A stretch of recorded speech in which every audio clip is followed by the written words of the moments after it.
The auditorium of Lincoln Middle School buzzed with proud parents and excited students.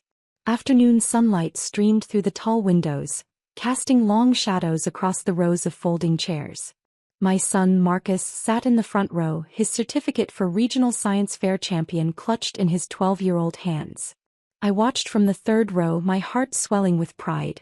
He'd spent 6 months on his renewable energy project, working late nights in our garage, refusing to give up even when experiments failed. I remembered finding him asleep at his workbench more than once, his notebook still open beside him. The other award recipients sat alongside Marcus, each representing months of dedication and hard work. The principal had already announced 3 awards, and the audience applauded warmly for each student. My sister Jennifer slid into the seat next to me, fashionably late as always. She barely glanced at the stage where the principal was announcing awards. Her perfume was overwhelming in the small space, and she made no effort to quiet her entrance despite the ceremony being in progress. "Traffic was terrible," she whispered, not bothering to apologize. I nodded, keeping my eyes on Marcus. His name was called. He walked to the stage slightly nervous and accepted his trophy. The principal began explaining his innovative solar panel design that had impressed the judges. That's when Jennifer stood up. She walked straight down the aisle, heels clicking on the wooden floor. Before anyone could stop her, she grabbed the microphone from the principal's hand. "Let's be real here," Jennifer's voice boomed through the speakers. "He only won because his competition was weak this year." The auditorium went silent. Every head turned. Marcus froze on stage, his face crumpling. Jennifer continued, oblivious or uncaring. "I mean, a solar panel project? That's been done 1,000 times. Nothing original about it." I felt my hands grip the armrest, but I kept my expression neutral. My parents, sitting 2 rows ahead, turned around. Dad was chuckling. Mom wore that familiar smirk. "She's just being honest," Mom said loudly enough for others to hear. "Someone needs to keep these kids grounded." Dad nodded. "Can't let them get big heads over participation trophy stuff." The principal gently retrieved the microphone, but the damage was done. Marcus's eyes found mine, brimming with tears. I gave him a small smile and a nod. He stumbled off the stage as the next award was announced. After the ceremony, Jennifer cornered me in the parking lot. "Don't give me that look, Sarah," she said, adjusting her designer purse. "I did Marcus a favor. The real world doesn't give out trophies for mediocre work." "His project was selected from 200 entries," I said quietly. "Whatever." She waved dismissively. "Hey, did you think about my proposal? The investment I mentioned last month?" 3 weeks earlier, Jennifer had pitched her new startup, a boutique marketing agency targeting tech companies. She needed $50,000 to secure office space and hire her first employees. She'd presented spreadsheets, growth projections, the works. "I'm still considering it," I said. "Well, don't take forever. I have other investors interested." She clicked her car remote. "And maybe next time, enter Marcus in competitions with actual standards." I watched her drive away, then went to find my son. Marcus sat on a bench near the playground, his trophy lying beside him. "Hey, champ," I said, sitting down. "She's right, isn't she?" His voice cracked. "My project wasn't that good." "Your project was brilliant." The judges' panel included 3 university professors and 2 engineers. "They chose you." "But Aunt Jennifer said." "Aunt Jennifer doesn't know what she's talking about." I put my arm around him. "And you know what? You don't need her approval, or anyone else's. You worked hard, you created something innovative, and you earned this." He leaned against me and we sat there until the parking lot emptied. That night, after Marcus went to bed, I opened my laptop. I pulled up the investment agreement Jennifer had sent, $50,000 for a 15% stake in her company. I'd been planning to sign it, to help my sister despite our complicated relationship. I thought about Marcus's face on that stage. About my parents' laughter. About Jennifer's complete lack of remorse. I opened my email and began typing. "Jennifer, after careful consideration, I've decided not to move forward with the investment in your startup. I wish you the best in your future endeavors. Sarah." I hit send before I could second-guess myself. The next morning started normally. I made breakfast, got Marcus ready for school, and checked my emails. There was nothing from Jennifer. No angry response, no questions. Radio silence. At 9 o'clock my doorbell rang. A courier stood there with a large manila envelope. Sarah Mitchell? That's me. Sign here, please. I signed and took the envelope. It was heavy, official looking. I closed the door and opened it at my kitchen table. Inside were legal documents, company ownership papers. I started reading, confused at first. Then I saw it. Jennifer's startup, the one she'd pitched to me, wasn't just her company. According to these documents, I owned 67% of it. My signature was on incorporation papers dated 8 months earlier. I grabbed my phone and scrolled through old emails. They're 8 months back. Jennifer had sent me documents, asking me to review and sign what she called partnership papers for a future venture. I'd been dealing with Marcus's school issues at the time and had signed them quickly, trusting my sister. She'd incorporated the company with me as the majority shareholder without explicitly telling me. My phone rang. Jennifer, did you get the papers? She sounded nervous. I did. Want to explain why I own most of your company? Look, it was just for the bank loan application. They wanted to see established investors. I was going to buy you out once we got funding. You made me a majority owner without telling me? It's just paperwork, Sarah. Don't make this a big deal. Does your bank know I'm the majority shareholder? Silence. Jennifer, does the bank know? They think you're an active investor who approved the loan. I leaned back in my chair. The pieces were falling into place. She needed my investment to make her first loan payment. Without it, she'd default. And as the majority owner, I'd be on the hook. So when you publicly humiliated my son yesterday, I said slowly, you didn't know I'd already decided not to invest. What? Sarah, come on. That has nothing to do with business. It has everything to do with it. I'm the majority owner, Jennifer. Which means I make the decisions. You can't do this. I have clients lined up, office space secured. Using loan money you can't pay back without my $50,000. I pulled up the documents on my computer. And according to these papers, any major business decision requires majority shareholder approval. That's me. Sarah, please. I'm your sister. I'm sending you formal documentation today. As majority shareholder, I'm exercising my right to review all business decisions. All client contracts need my approval. All expenses over $500 need my signature. And the office lease you signed? That needs ratification by the majority owner. You're being ridiculous. I'm being a responsible business owner, something you should have considered before you forged my involvement in your company. I heard her breathing heavily on the other end. This is about yesterday, isn't it? About Marcus. This is about you making me a secret majority owner of your company and then treating my family with contempt. Actions have consequences, Jennifer. I'll call Mom and Dad. Go ahead. They can't change corporate ownership documents. I hung up. 10 minutes later, Mom called. Sarah, what is this nonsense about you sabotaging your sister's business? I'm not sabotaging anything. I'm exercising my rights as the majority shareholder of a company she made me own without proper disclosure. She said it was just a formality. Then she committed fraud, Mom. She used my name to secure a business loan without my knowledge or consent. You're being petty because of what happened at Marcus's little ceremony. His little ceremony? He won a regional championship against 200 other students. He beat entries from private schools with unlimited budgets. Jennifer was just being honest. The boy needs to learn to handle criticism. There's a difference between constructive criticism and public humiliation. She grabbed a microphone at a school event to belittle a 12-year-old child. You always were too sensitive. We're just trying to prepare Marcus for the real world.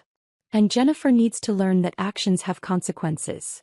Kept my voice level. I own 67% of her company. She should have thought about that before publicly humiliating my son. We raised you better than this.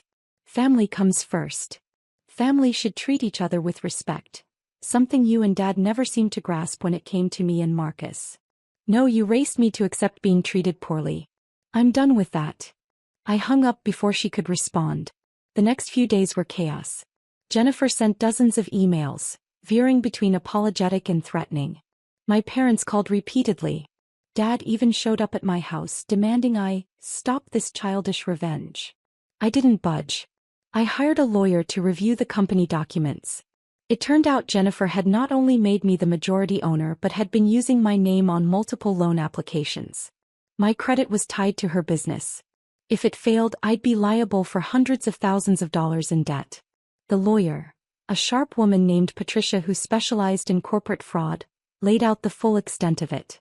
3 separate business loans, all listing me as the primary investor and majority stakeholder.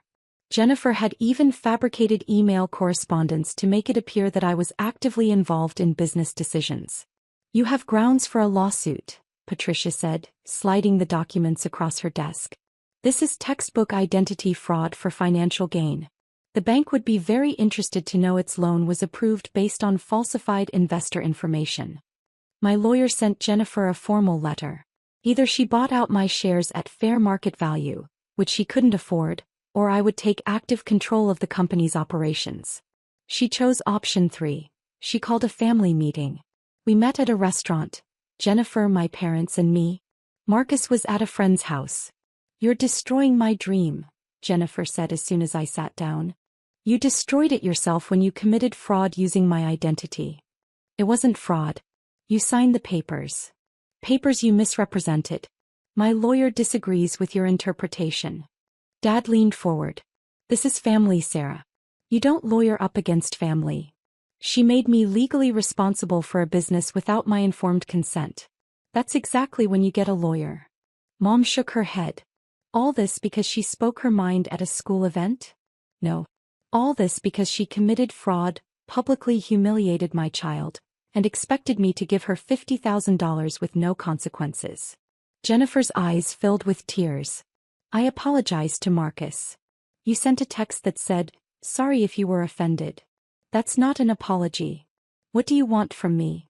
I pulled out a folder. "Here's what's going to happen. You're going to buy me out of the company at the valuation my lawyer determined. You have 6 months to secure alternative funding. During that time, I maintain approval rights over major decisions. You will also write a proper apology to Marcus, acknowledging that what you said was wrong and hurtful. I can't raise that kind of money in 6 months. Then you'll have to get creative. Maybe pitch to those other investors you mentioned." "They don't exist," she admitted quietly. "You were my only real option. Then you should have treated me and my family with respect." My parents stared at me like I was a stranger. "When did you become so cold?" Mom asked. "I'm not cold. I'm done being a doormat." I stood up. "Jennifer, you have until Friday to agree to these terms. Otherwise, my lawyer files for full operational control of the company, and I'll run it myself." I left them sitting there. Friday came. Jennifer signed the agreement. She had 6 months to buy me out. In the meantime, every business decision crossed my desk. The first thing I did was reject the expensive downtown office lease she'd signed. Too much overhead for a startup. I found her a better space for half the cost. Then I reviewed her client contracts. 2 of them were underpriced to the point of guaranteeing losses. I renegotiated them. Within 3 months, the company was actually profitable. Jennifer hated that I was right, but she couldn't argue with the numbers. She also wrote Marcus a real apology, 3 pages handwritten, acknowledging how wrong she'd been and how impressive his achievement was. Marcus kept it in his desk drawer. My parents stopped speaking to me for 2 months. Eventually, Dad called. "Your sister's business is doing well," he said. "I know. I review the reports weekly. She says you might let her buy you out early. If she secures proper funding and demonstrates 6 months of stable profit, yes." He was quiet for a moment. "I didn't know she'd misrepresented those documents." "She didn't forge them. She misrepresented them. There's a difference, legally speaking." Still, that wasn't right. It was the closest he'd come to acknowledging I had a point. "No, it wasn't. And what she said to Marcus, your mother and I shouldn't have laughed." "No, you shouldn't have." Another pause. "Think we could come to his birthday next month?" I thought about it. "If you can treat him with the respect he deserves, yes. We can do that." 6 months later, Jennifer secured funding from a legitimate investor. She bought out my shares at the agreed price. The company was thriving under the systems I'd put in place. We weren't close anymore. Probably never would be. But there was a new understanding. She knew I wouldn't tolerate disrespect, and my parents knew their favoritism had limits. Marcus kept his trophy on his desk. He was working on a new project, something involving water purification. When I asked if he wanted to enter it in next year's competition, he didn't hesitate. Definitely, he said. And Aunt Jennifer can keep her opinions to herself. I smiled. That's my boy. Sometimes standing up for yourself means standing alone. But watching my son work on his project with confidence, knowing he had a mother who would protect him even from family, made every uncomfortable conversation worth it. The award ceremony had changed everything, just not in the way my sister had intended. The conference room still smelled like celebratory champagne when I got the first call from my mother. My daughter, Sarah, had just been named vice president of operations at her consulting firm, the youngest person in company history to hold the position. She was 29 years old and had sacrificed everything for this moment. The partners had surprised her with the announcement during the quarterly meeting, and the entire office had erupted in applause. I'd been there to witness it, standing in the back of the room with tears in my eyes. "We need to talk about this party," Mom said, her voice carrying that particular edge I'd learned to recognize over 5 decades of being her daughter. That tone that meant she'd already made up her mind and was simply informing me of my required compliance. I was standing in Sarah's new office, watching her pack up her old desk 1 floor below. The promotion came with a corner office, a team of 12, and equity in the firm. She'd worked 80-hour weeks for 3 years straight. Missed holidays. Postponed relationships. Lived on coffee and determination. "The party's in 2 weeks, Mom. Everything's already booked." "That's what I'm calling about. Cancel it." I moved away from the window. "Excuse me. Your sister Amanda lost her job yesterday. Got laid off after 15 years. How do you think it's going to look, throwing some elaborate celebration while she's filing for unemployment?" My sister Amanda worked in marketing for a mid-size company, or had worked there. I'd known her position wasn't secure. She'd complained about restructuring for months, but she'd never actually looked for other opportunities. "Mom, I'm sorry about Amanda, but Sarah's been planning this for months. She invited colleagues, clients, friends from college. Then uninvite them. Family comes first. Amanda is devastated. She doesn't need to watch her niece parade around celebrating success while she's hitting rock bottom." Through the glass wall, I could see Sarah carefully placing her framed certifications into a box.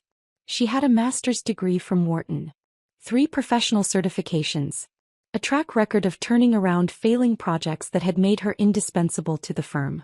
Sarah earned this, Mom. And Amanda didn't earn her layoff, did she? Life isn't fair. Sarah will have other promotions. This is about being sensitive to family in crisis. I'll call Amanda and congratulate her on new opportunities. Don't patronize me. Cancel the party or don't bother showing up to family events anymore. Your choice. She hung up before I could respond. I stood there for a moment, phone still pressed to my ear, watching my daughter organize her achievements into cardboard boxes. Then I walked down the hall to her new office. "Everything okay, Mom?" Sarah looked up from labeling boxes. "Your grandmother called." Her smile faded slightly. "Let me guess. She wants the party to be smaller? Different venue? Different date? She wants it cancelled." Amanda lost her job. Sarah set down her marker carefully. Too carefully. The way she did when she was fighting to stay composed in client meetings. "I see." I told her no. "It's okay, Mom. We can cancel. I don't need a party. You worked 3 years for this promotion, Sarah. And Aunt Amanda worked 15 years at her job. Grandma's right, it would be insensitive. Your aunt had 15 years to update her skills, network, or plan for this possibility. You sacrificed your 20s for this achievement." Sarah's phone buzzed. Then mine. Then hers again. Family group chat. My mother had posted, disappointed to learn some family members value showing off over supporting each other in hard times. Amanda is struggling and certain people are throwing parties. Disgusting. My sister joined in. "Thanks for the support during the worst week of my life. Really feeling the family love here." My brother added, "Maybe postpone?" Not asking for cancellation, just sensitivity. Then cousins started chiming in. Aunts. Even Sarah's younger cousin posted, "Kinda harsh to celebrate while Aunt Amanda is suffering." Sarah's face had gone pale. "Mom, let's just cancel. It's not worth this." "Okay," I said quietly. She blinked. "Really? Really? You're right. It's not worth this. I called the event coordinator that afternoon and canceled the reservation. Lost the deposit, but that was fine. Then I made several other phone calls. By evening I'd arranged something different. The next morning I picked Sarah up from her apartment at 9. She was dressed for work, assuming I was giving her a ride. We have an appointment first, I said. Mom, I have a team meeting at 10. I called your boss. You're taking a personal day. She gave me a concerned look but got in the car. I drove us to Pinnacle Tower downtown, the new luxury building that had just finished construction. 38 floors of glass and steel overlooking the river. Penthouses starting at $800,000. Why are we here? Sarah asked as I pulled into the parking garage. You'll see. The real estate agent met us in the lobby. Her name was Patricia, and she'd been helping me for the past 3 weeks, since before Sarah's promotion was even announced. Mrs. Thompson, wonderful to see you. And this must be Sarah. Congratulations on your promotion. Sarah looked at me. Mom. Let's see the unit, I said. We rode the elevator to the 36th floor. Patricia unlocked unit 3604 and gestured us inside. Floor-to-ceiling windows stretched across the entire western wall. An open-concept living area with hardwood floors gleaming in the afternoon sunlight. A kitchen with marble countertops and professional-grade appliances, the kind Sarah had pinned on inspiration boards for years. 2 bedrooms, 2.5 baths. A balcony overlooking the river and city skyline, with enough space for a small garden and outdoor furniture. The master bedroom had a walk-in closet bigger than her current apartment's bedroom. Sarah walked slowly through the space, running her hand along the marble kitchen island. She stepped onto the balcony and gripped the railing, looking down at the city 36 floors below. The river caught the sunlight, sparkling like scattered diamonds. Mom, what is this? Your promotion present. Since we canceled the party, I thought you deserved something more permanent. Patricia smiled and discreetly stepped onto the balcony to give us privacy. This is insane. These units cost $850,000. I know. I'm paying cash. Sarah sat down on the built-in window seat, staring at me. You can't afford this. I can actually. Your father and I bought rental properties in our 20s. We've been managing them for 30 years. We sold 3 of them last month. The equity was substantial. You never told me about rental properties. You never needed to know. We lived modestly, invested wisely, and didn't advertise our assets. Your grandmother thinks I'm a struggling middle manager who barely gets by. Let her think that. But this is too much. You worked 80-hour weeks for 3 years, Sarah. You missed holidays, birthdays, your own life. You earned a promotion that most people don't achieve until their 40s. Your grandmother wanted to take away your moment of recognition because your aunt, who refused to update her skills, network, or prepare for industry changes, finally faced consequences. That's not family support. That's demanding you diminish yourself to make others comfortable. Patricia came back inside. Shall we do the paperwork? I looked at Sarah. Your choice. We can walk away right now. Or you can own this penthouse by this afternoon. Sarah stood up slowly, walked to the window and looked out at the city below. Her city, the one she'd conquered through talent and determination. Let's do the paperwork, she said. We spent 2 hours signing documents. Patricia explained every detail of ownership, maintenance fees, and building amenities. By noon, Sarah held the keys to her new home. There's one more thing, I said as we walked to my car. I'm going to post about this on social media. Mom, that'll make things worse with the family. Good. Let them see what happens when you actually earn success instead of expecting everyone else to shrink for your comfort. That evening, I posted photos. Sarah holding her keys in front of Pinnacle Tower, the glass building gleaming behind her, standing on her balcony with the city behind her, the sunset painting the sky orange and pink, the view from her living room window showing the river and downtown skyline, a close-up of the ownership documents with her name clearly visible. The caption read, "Celebrating my daughter's VP promotion the right way. So proud of her achievements and sacrifices. Some people work 80-hour weeks for 3 years to earn their success. She deserves every square foot of this beautiful home. Hard work pays off when you refuse to settle for comfortable mediocrity." The family group chat exploded within minutes. Mom, this is disgusting. flaunting wealth while Amanda suffers. Amanda, unbelievable. Thanks for rubbing my unemployment in my face. My brother. Was this really necessary to post publicly? But other comments started coming in too. Sarah's colleagues congratulating her. College friends celebrating. Professional contacts impressed by her achievement. The post got shared. Then shared again. By the next morning, my mother showed up at my house. Amanda was with her. So was my brother, David. We need to talk about your inappropriate behavior, Mom announced, pushing past me into my living room. Come in, I said drily. Amanda's eyes were red. How could you do this? I'm struggling and you're buying penthouses. I bought my daughter a penthouse because she earned it. Your employment status doesn't change her achievement. Family supports each other, David said. This is cruel. Sarah worked 80-hour weeks for 3 years. She sacrificed her entire 20s for her career. She earned recognition and celebration. Demanding she cancel her moment because Amanda finally faced consequences for failing to adapt isn't support. It's controlling. Mom's face flushed. Amanda worked 15 years at that company, doing the same job with the same skills while the industry evolved around her. Sarah constantly updated her certifications, expanded her expertise, and networked relentlessly. That's the difference. So you're rich now? Amanda's voice dripped with bitterness. Just had $850,000 lying around? Your father and I invested in rental properties 30 years ago. We lived below our means, saved aggressively, and built equity. We made financial choices that created opportunities. That's not luck, it's planning. And you never helped me? Amanda demanded. All these years you had money and rental properties and you watched me struggle? You never asked. And when I suggested you update your skills or expand your network, you said you were comfortable where you were. When I mentioned professional development courses, you said they were a waste of time. When I offered to connect you with people in your industry, you said you didn't need networking. Comfort doesn't create security, Amanda. My mother's hands shook. You've become cruel. Materialistic. This isn't how I raised you. I taught you to be humble, to think of others first.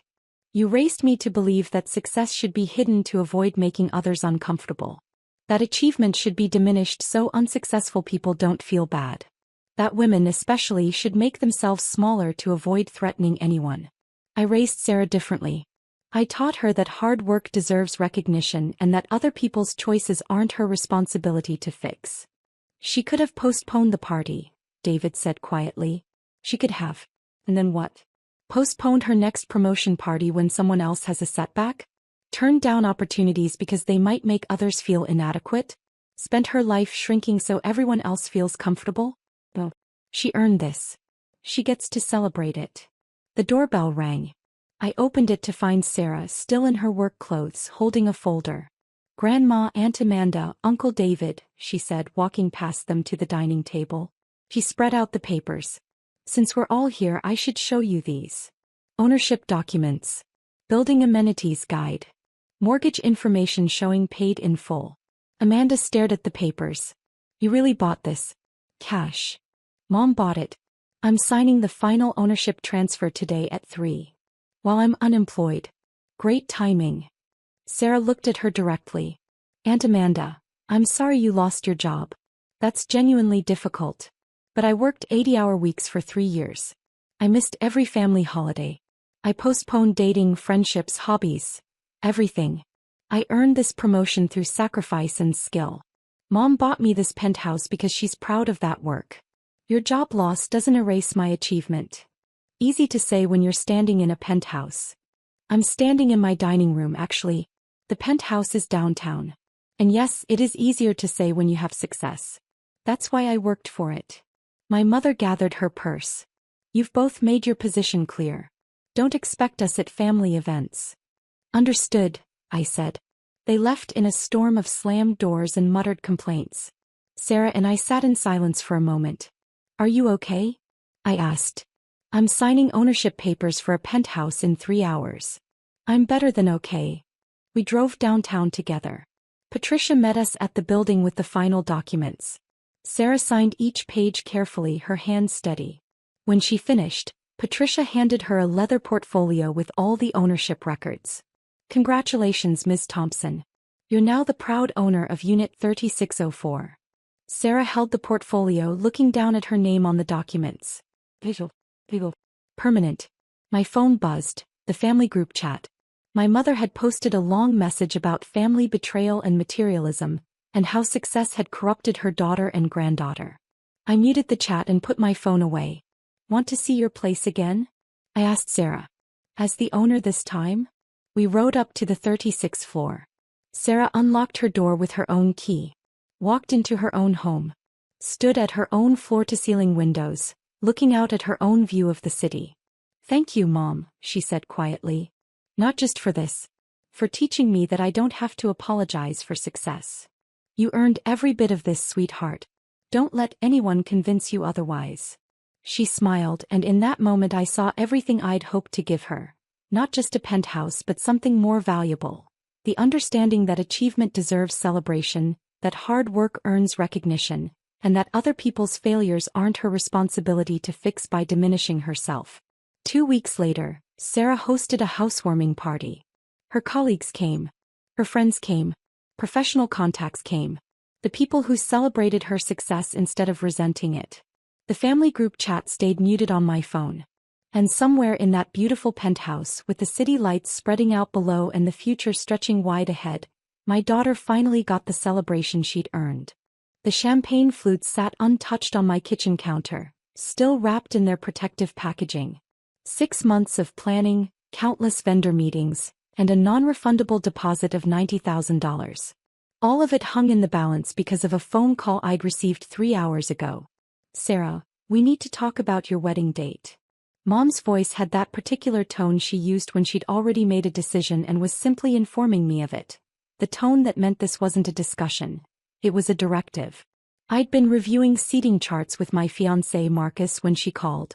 We'd just finalized the table arrangements after weeks of careful planning, making sure elderly relatives weren't too far from bathrooms and ensuring feuding cousins were strategically separated. What about it? Your sister needs that weekend.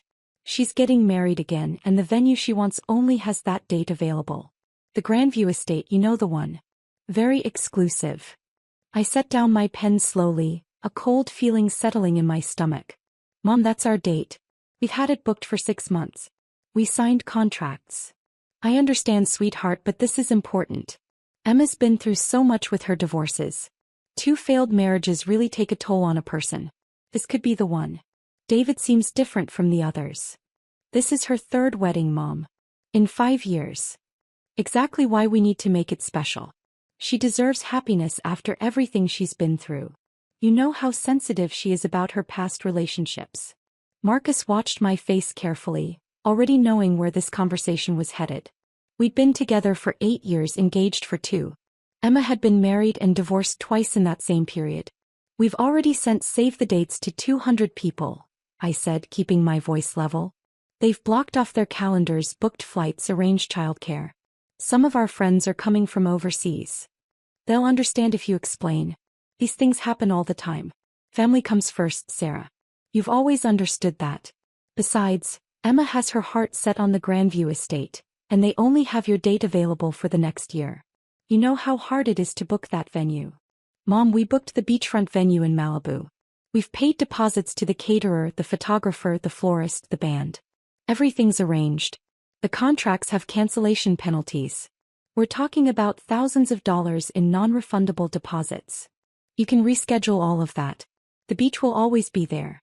But Emma needs this, and I need you to be the bigger person here. I looked at Marcus, who shook his head slightly. We'd been through this pattern before.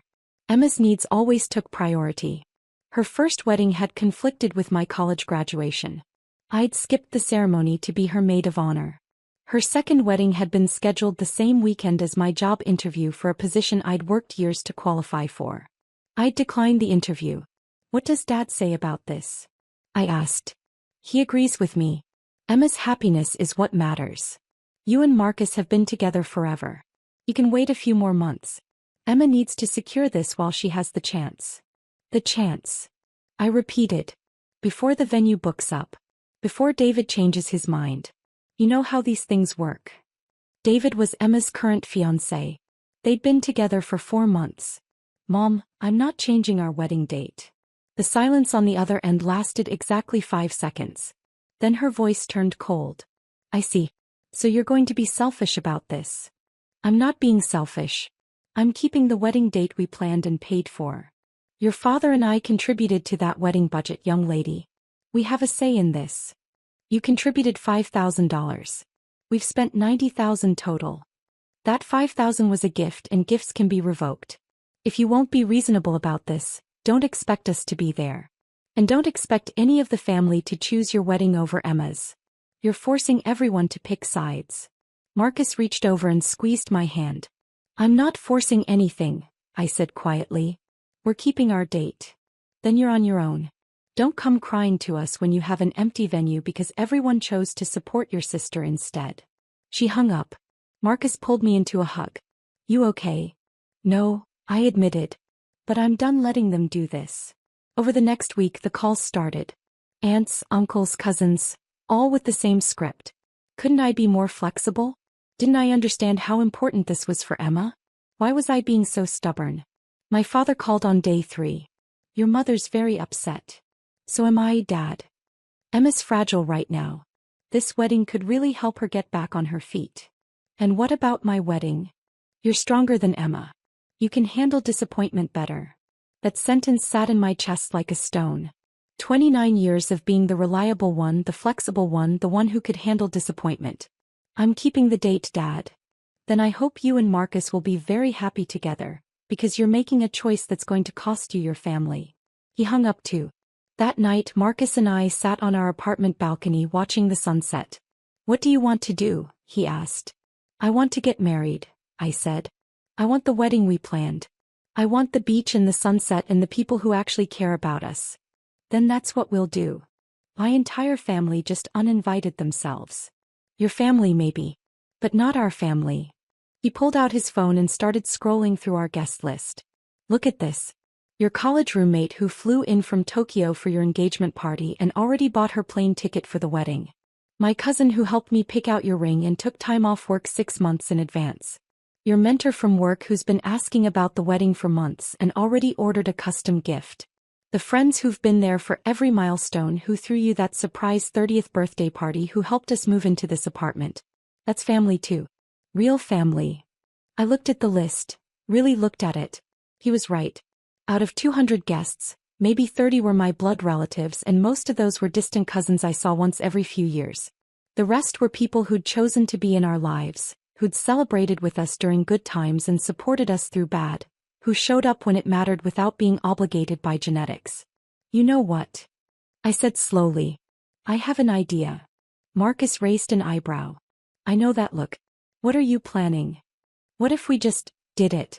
Kept it secret from my family, had the wedding exactly as planned, and let them figure it out afterward. They'd lose their minds. They're already not coming. They've already chosen Emma's wedding. So what difference does it make?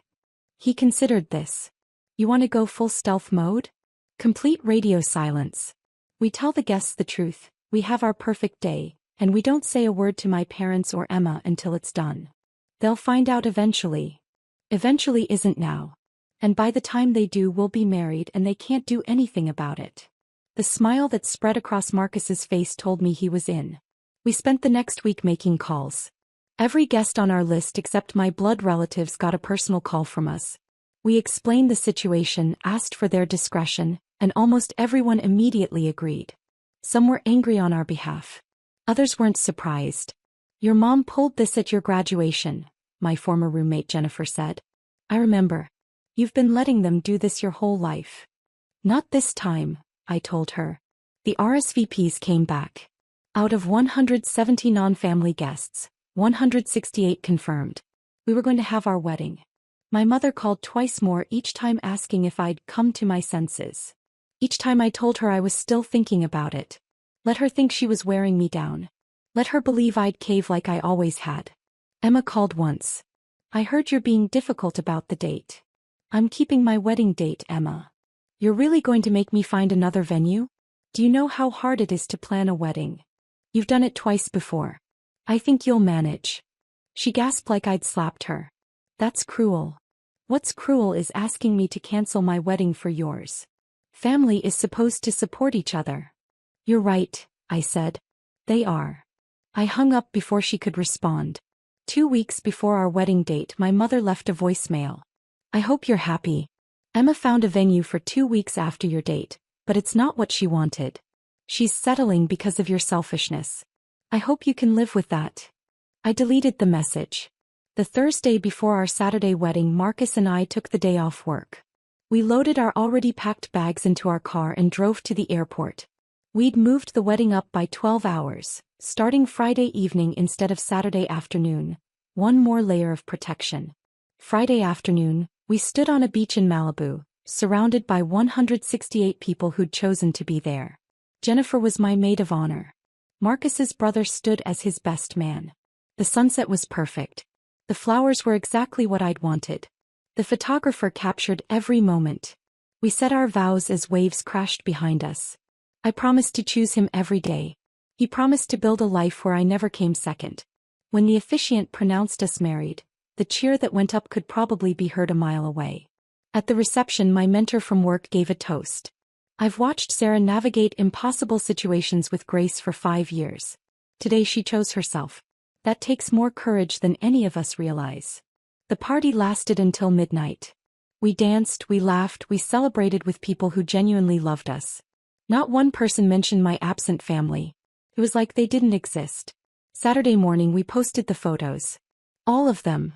The ceremony, the reception, the sunset, the cake cutting, the first dance. Jennifer had created a beautiful video montage set to music. We uploaded everything to social media with a simple caption: "Best day of our lives. Married June 15, 24. Then Marcus and I boarded a plane to Bali. We were somewhere over the Pacific Ocean when my phone started blowing up. I turned off notifications, but I could see the number count climbing. Messages, missed calls, voicemails piling up. I showed Marcus. 63 notifications in 2 hours. Going to look?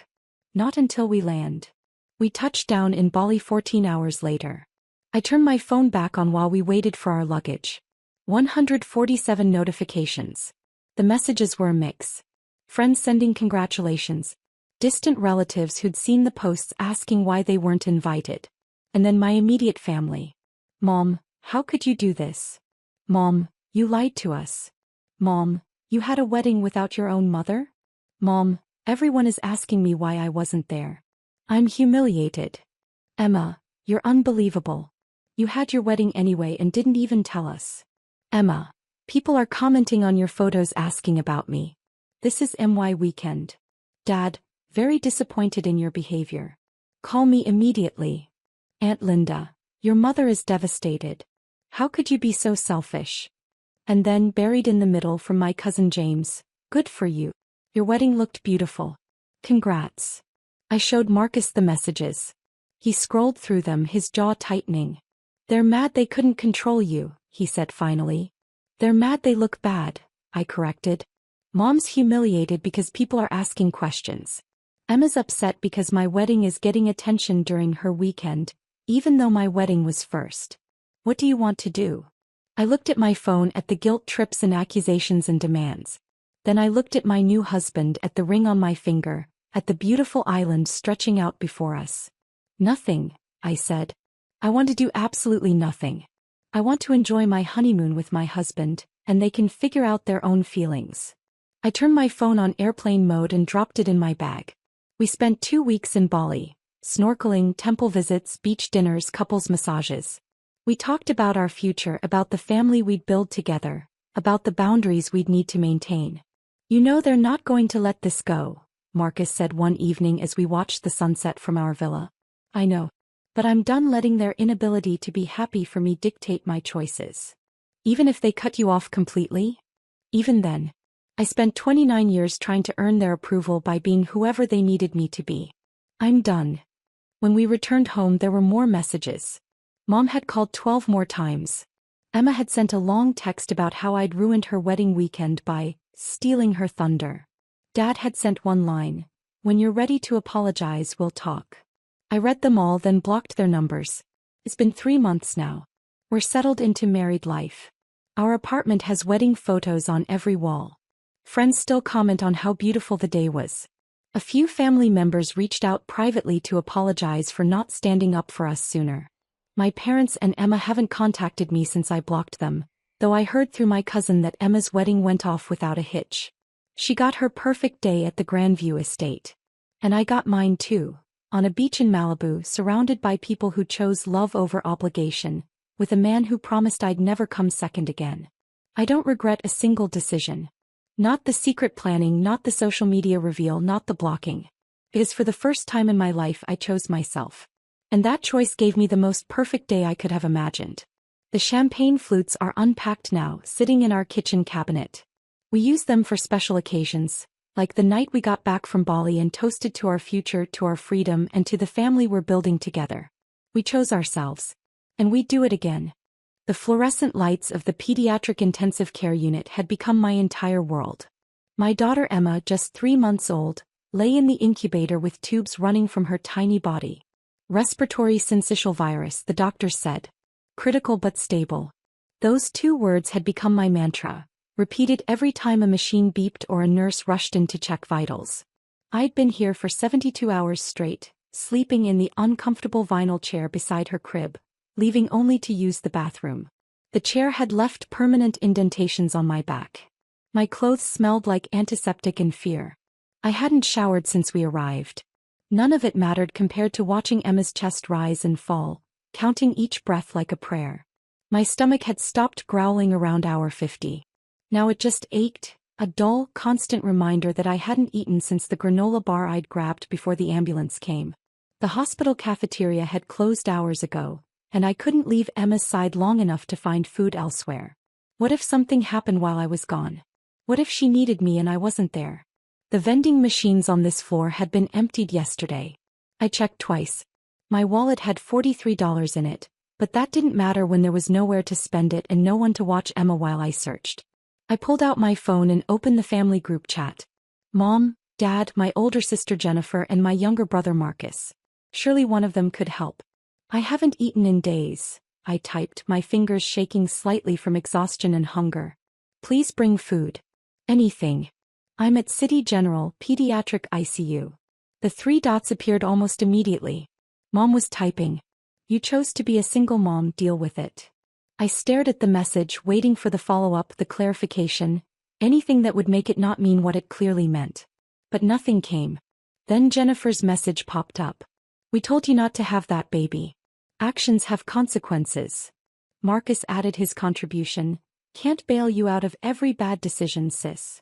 Dad's message was last. Your mother's right. You made your bed. I set the phone down carefully on the small side table, my hands no longer shaking. Something cold and clear settled over me.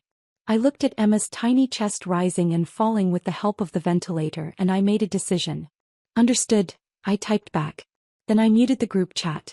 A nurse named Patricia found me around 2 a.m., crying silently beside Emma's crib. She didn't ask questions, just disappeared and returned 20 minutes later with a turkey sandwich, apple slices, and a bottle of water from the staff break room. She sat with me while I ate, talking about her own daughter, now grown. Family can be complicated, she said quietly, and I nodded, unable to speak past the lump in my throat. Emma began to improve on day 5. The doctor said her oxygen levels were stabilizing. By day 7, they moved her out of intensive care into the regular pediatric ward. The relief nearly broke me. I cried in the bathroom for 20 minutes, the kind of crying that comes from somewhere deep and primal. By day 10 we went home to my small apartment, just the 2 of us. The apartment had never felt so empty and so full at the same time. Emma's breathing was still raspy, requiring breathing treatments every 4 hours. I set alarms, kept detailed logs, and called the pediatrician twice a day with updates.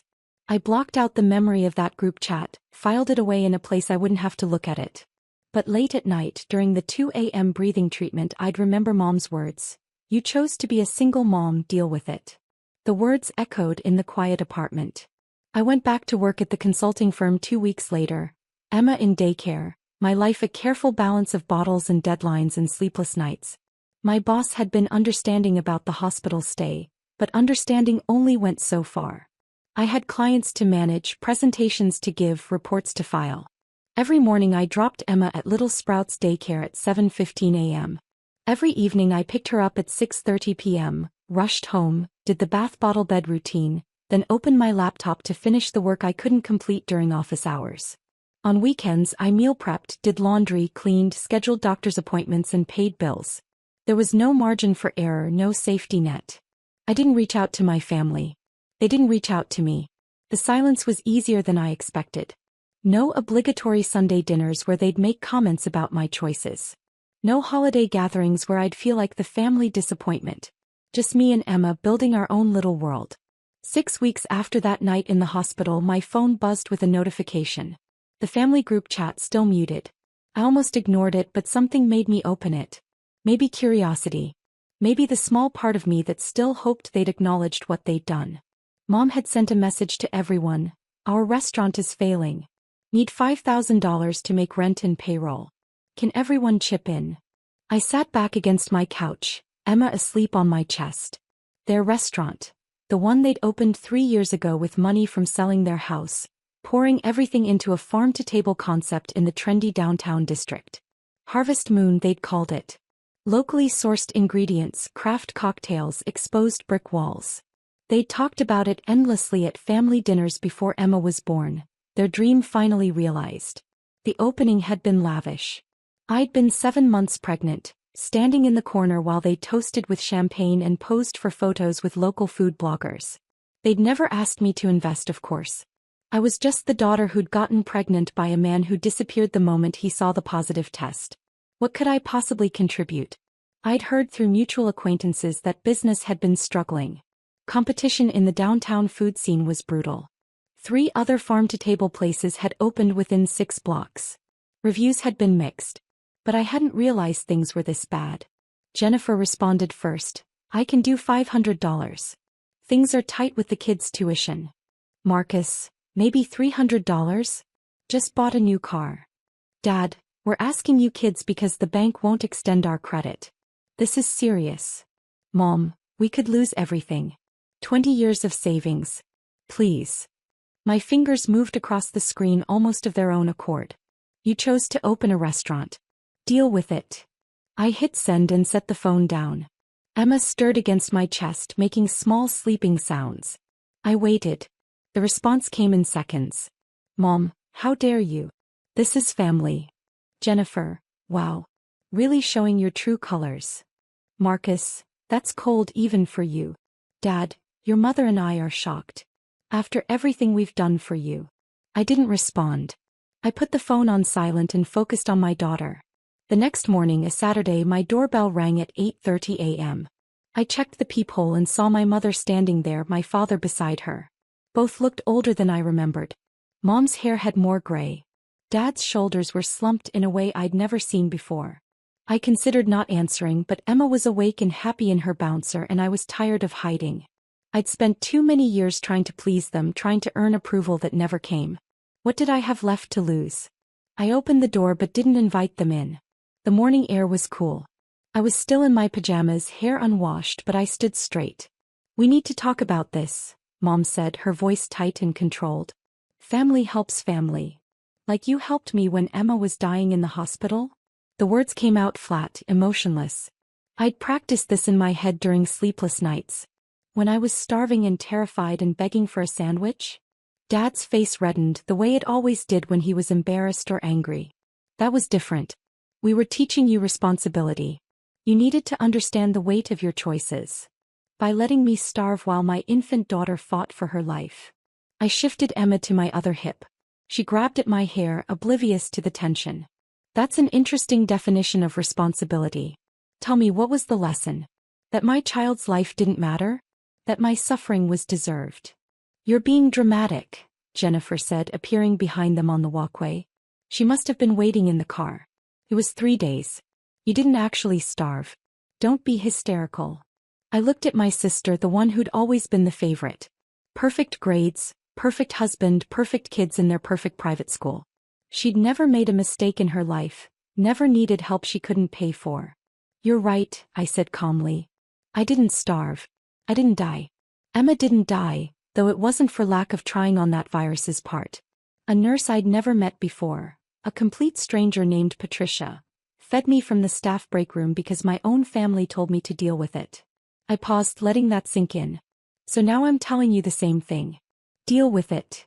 Mom's eyes filled with tears. We could lose the restaurant. Lose everything.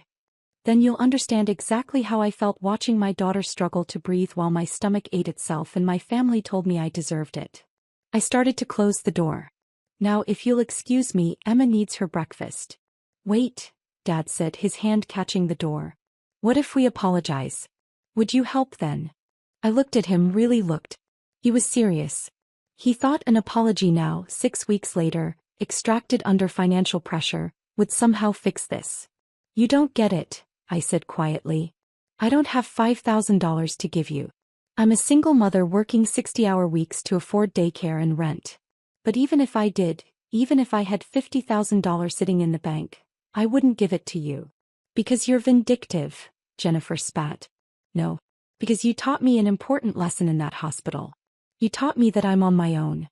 That Emma and I are our own family now and we take care of ourselves. I smiled, but it didn't reach my eyes. I'm just being responsible. Isn't that what you wanted? I closed the door before any of them could respond, locked it, and walked back to the kitchen with Emma.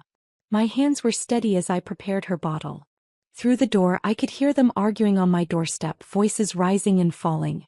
Eventually they left. The group chat exploded over the next few days. Messages fluctuated between guilt-tripping and anger, between pleading and accusation. I read them all but responded to none. Marcus tried a different approach. Look, I get you're mad about the hospital thing. But this is Mom and Dad's entire life. They're going to lose the house if the restaurant fails. I finally responded, they already sold the house to open the restaurant. Or did you forget? The chat went quiet for several hours. Then Dad sent a private message just to me. Your mother is having panic attacks. The stress is making her sick. I know we hurt you. I know we should have been there. But please. We're your parents.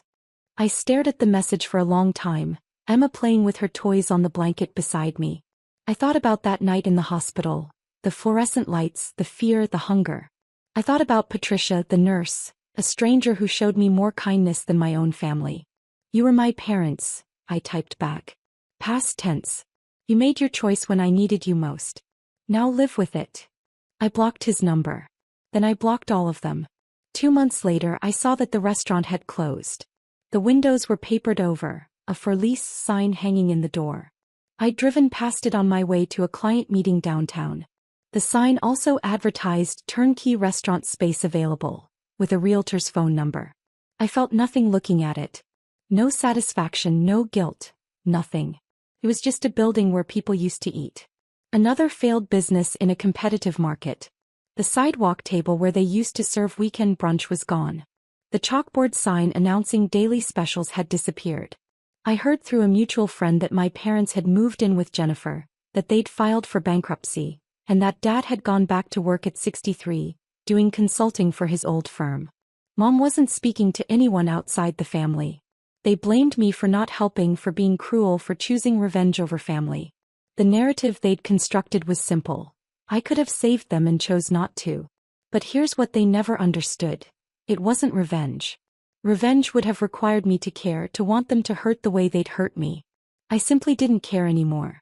They'd severed something fundamental that night when I sat starving beside my sick child and begged for help. They'd shown me exactly how much my well-being mattered to them, how much Emma mattered to them. And I'd learned the lesson. Emma is 8 months old now. She's healthy, hitting all her milestones, laughing at everything. We have our routines, our little life. I got a promotion at work. I found a better daycare. I made friends with other single moms who understand what it's like to do this alone. Sometimes I wonder if I should feel guilty, if I should have been the bigger person, helped them despite everything. But then I remember those 3 days. The hunger, the fear, the crushing loneliness of being told to deal with it by the people who were supposed to love me unconditionally. They taught me to deal with it. So I did. Just not in the way they expected. Last week I got a message from a number I didn't recognize. It was Marcus texting from a new phone. Mom's in the hospital. Heart problems from the stress. She's asking for you. I read it twice, then blocked the number. I chose to be a single mom and I dealt with it. Now they could deal with their choices too. Emma and I were doing just fine. The Thanksgiving table stretched across my dining room, laden with food I'd spent 2 days preparing. My sister Jennifer sat at the head, one hand protectively cradling her 6-month-old daughter while the other gestured dismissively toward my twins playing quietly in the corner. "We need to talk about living arrangements," Jennifer announced, her voice cutting through the family chatter. "My baby needs proper space. A nursery. Room to grow." I set down the gravy boat carefully. "Your apartment has 2 bedrooms." "Exactly. One for us, one for storage. We can't have a baby sharing space with boxes." She looked at Mom, who nodded encouragingly. "Your kids are older. They can share one room. We need your 2nd bedroom." My twins Emma and Lucas were 7. They each had their own small room in my modest 2-bedroom apartment down the hall from Jennifer's larger unit.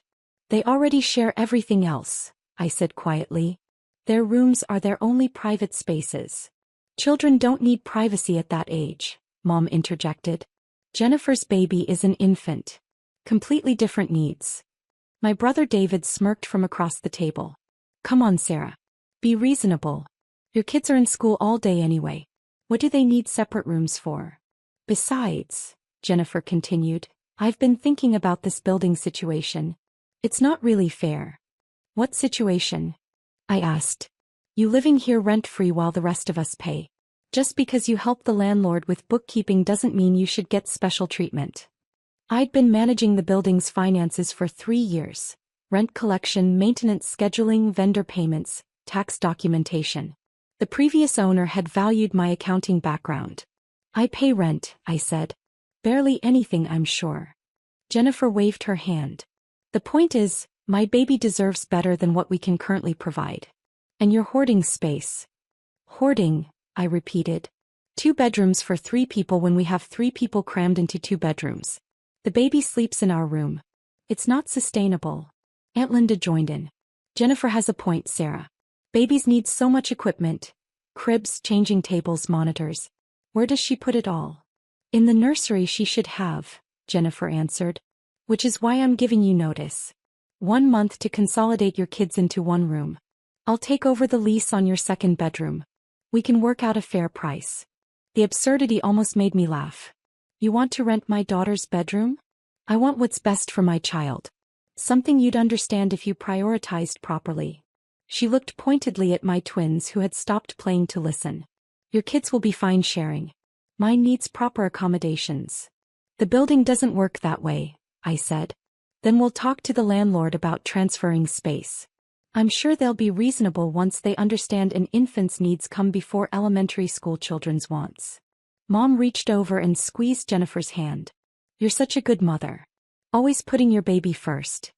"Someone has to think about the children's welfare," Jennifer said, looking directly at me. I stood and began clearing plates. In the kitchen, I could hear them continuing the conversation, discussing paint colors for the nursery and furniture arrangements. My hands shook slightly as I scraped leftovers into containers. Emma appeared beside me. "Mom, do I have to give up my room?" "No, sweetheart. Aunt Jennifer said we're being selfish." "You're not selfish for wanting your own space." Lucas joined us. "She said babies are more important than big kids." "Every child is important," I told them both. "Go finish your pie." When I returned to the dining room, Jennifer had a document on the table. "I had my lawyer draw this up. Just a formality. It specifies the room transfer, new rent allocation, and timeline for your compliance." "Compliance," I said. 1 month, Sarah. Plenty of time to rearrange furniture." She slid the paper across the table. "Sign here." I picked up the document. It was surprisingly detailed, specifying exact measurements of Emma's room, proposed monthly charges, even paint color approval requirements. "You've put a lot of thought into this." "I'm thorough. My baby deserves thorough planning." She pulled out a pen. "Let's make it official."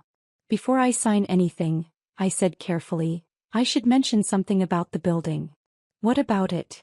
"The ownership changed last month." Jennifer frowned. "So, that doesn't affect tenant arrangements." "We'll explain to the new landlord." The previous owner retired. Sold the property to someone local who understood its value. Great. New landlord, fresh start. They'll probably appreciate tenants who maximize space efficiently. Jennifer tapped the document. Sign. The thing is, I continued, watching her confident expression, the new owner is very particular about lease modifications. I'm sure we can negotiate. Who is it? Some investment company. Not exactly. Mom leaned forward. Sarah, just sign the paper. You're making this difficult for no reason. I can't sign a lease modification, I said, because I don't have authority to alter my own property agreements. The room went quiet. What? Jennifer's pen paused midair. The building. I bought it last month. The previous owner gave me first option because of my management work. I'd been saving for years. David laughed. You can barely afford your own rent. I could barely afford rent, I corrected. Past tense. I took out a mortgage, used my savings for the down payment. The building appraised well below market because of deferred maintenance, which I'd already documented. That made it affordable. Jennifer's face had gone pale. You're joking. The deed transferred on October 15th. I'm still learning the full scope of ownership responsibilities, but I'm getting there. This is insane, Jennifer said. You can't own this building. The county records disagree. So does my mortgage company. Mom stood up. Sarah, if this is true, then you absolutely should give Jennifer that room. You own the building. You can do whatever you want with the space. Actually, I can't. Each unit has a legal lease agreement, including mine and Jennifer's. I can't arbitrarily change room allocations within leased apartments. But you're the landlord, Aunt Linda said. Which means I'm bound by landlord-tenant law. I can't enter Jennifer's apartment without notice. I can't modify her lease without mutual agreement. And I definitely can't force my children out of their bedrooms in my own leased unit to accommodate her preferences. Jennifer's hands were shaking now. Wait, if you own the building, that means our rent goes to me, yes. Along with everyone else's. The building has 12 units.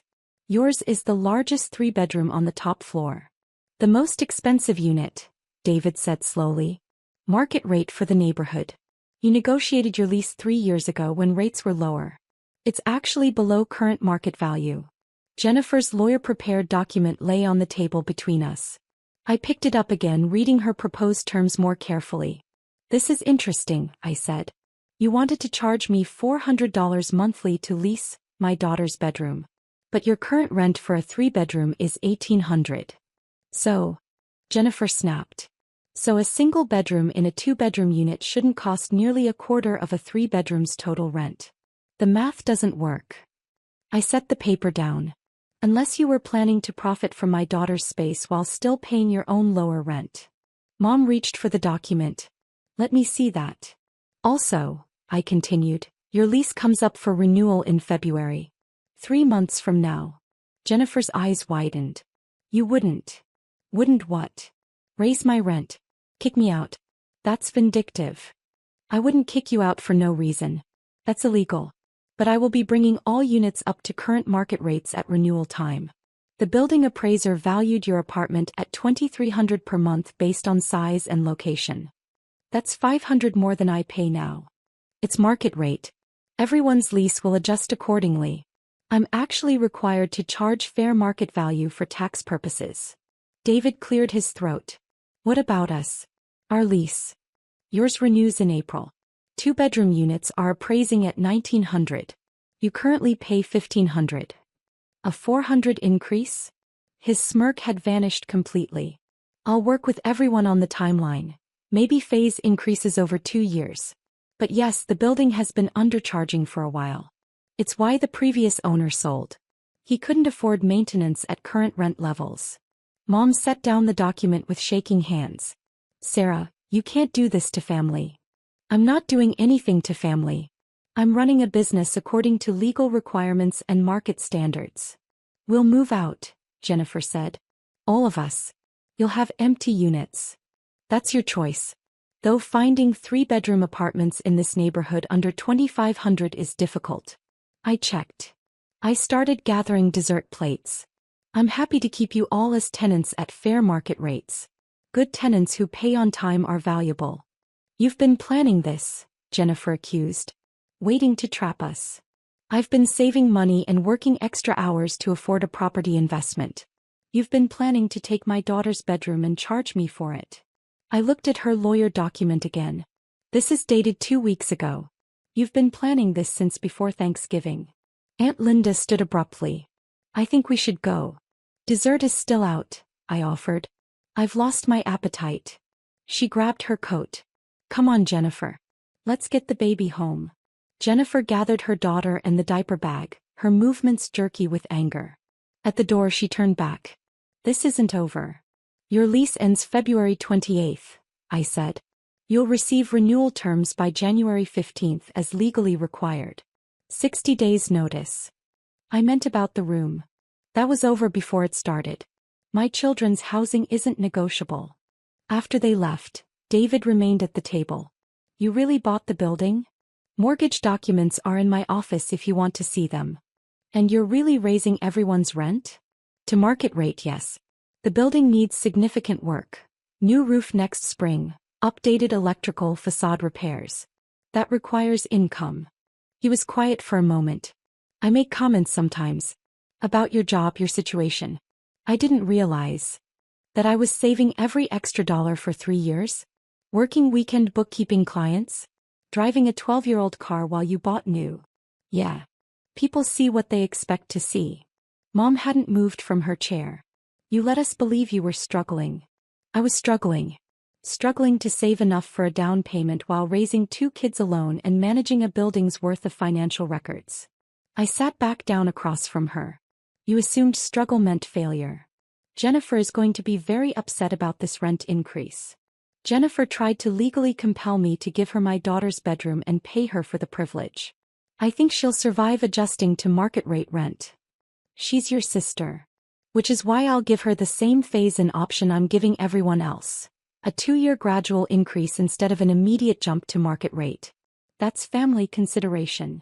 And if she can't afford it? Then she makes the same decisions any tenant makes. Smaller apartment, different neighborhood, roommate, second job. Adult choices. Mom stood slowly. You've changed. I bought a building and set boundaries. That's not change, that's growth.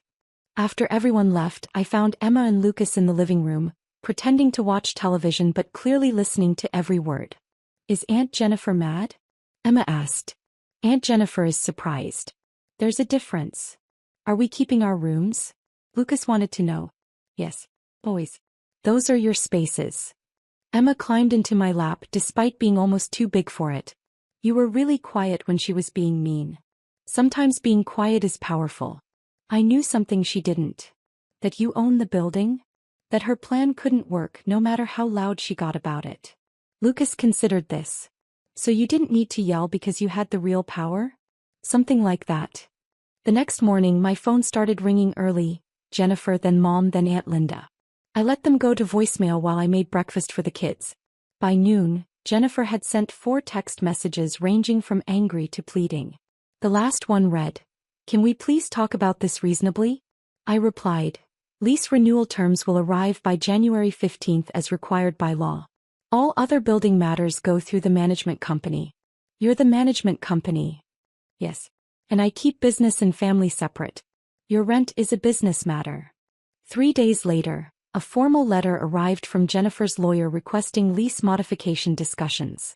I forwarded it to my own lawyer, who sent a polite response explaining that single-room lease transfers within multi-room units weren't legally viable and that all lease renewals would follow standard procedures. Christmas was awkward. Jennifer barely spoke to me. Mom kept making comments about family helping family, until I reminded her that she'd applauded when Jennifer tried to take Emma's room. That was different, Mom protested. How? She couldn't answer. On February 1st I sent out renewal letters. Jennifer's new rate, $2,100 monthly phased, $150 the first year, $200 the second. Below market but sustainable. She called immediately. I can't afford this. You can't afford market rate of $2,300. This is a family discount. Some discount. $500 more over 2 years. You were willing to charge me $400 for a single bedroom. This is a 3-bedroom apartment. Silence. The building needs maintenance, Jennifer. Real maintenance. The roof leaks. The electrical is outdated. The facade needs work. I can give you fair family rates, but I can't lose money to subsidize your housing. What if I can't pay? Then we discuss options. Smaller unit when one opens. Payment plans. But those are business discussions, not Thanksgiving dinner topics. She hung up without answering. 2 weeks later she signed the renewal. So did David, Aunt Linda and every other tenant. Some grumbled. None left. The building improvements started in March. New roof installation took 3 weeks. Tenants complained about the noise until they stopped hearing drips during rainstorms. The electrical upgrades came next, done in phases to minimize disruption. Jennifer's unit was last, which she protested, until I pointed out that it meant she'd have the longest period without construction interruption. By summer the building looked different. Fresh paint on the facade. Updated hallway lighting. Repairs that had been deferred for years finally addressed. Property value increased. So did tenant satisfaction even with the higher rents. Emma's room stayed exactly as it was, painted pale yellow with stars on the ceiling. Lucas kept his blue space-themed walls. And I kept the building running, one maintenance issue and one fair lease at a time. Jennifer still lived upstairs with her growing daughter. We were cordial at family events, professional about building matters. She never mentioned the housing contract again. The document stayed in my desk drawer anyway. A reminder that sometimes the quietest person in the room holds all the deeds.